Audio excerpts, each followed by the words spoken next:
You wrote an eye-opening and widely shared piece with the headline, "Defaulting on the nation's debt is closer than anyone realizes." Just the headline alone, I agreed with you.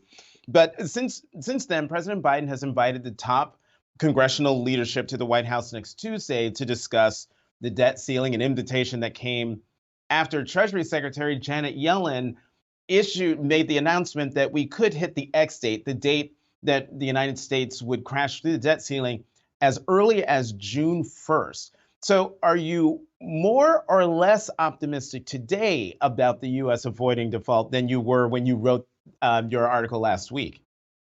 Less optimistic, much less optimistic. The reality is, when I wrote that last week, there was still a decent chance that we were going to have, until the middle of June or possibly into July, even even early August for the deadline.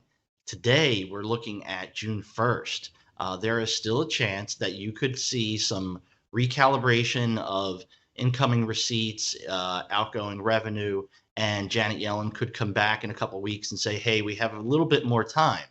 But even analysts like Mark Zandi are now saying that little extra cushion of time is maybe a week or so.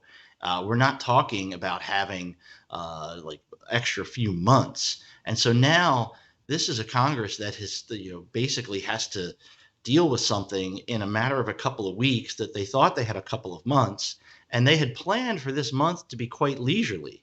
Um, Joe Biden is supposed to leave for Asia in a week or so and spend a whole week over in Asia, dealing with our allies over there. Congress has a bunch of recesses. The House is on recess right now. They don't come back until Tuesday night. So we really are in a jam here.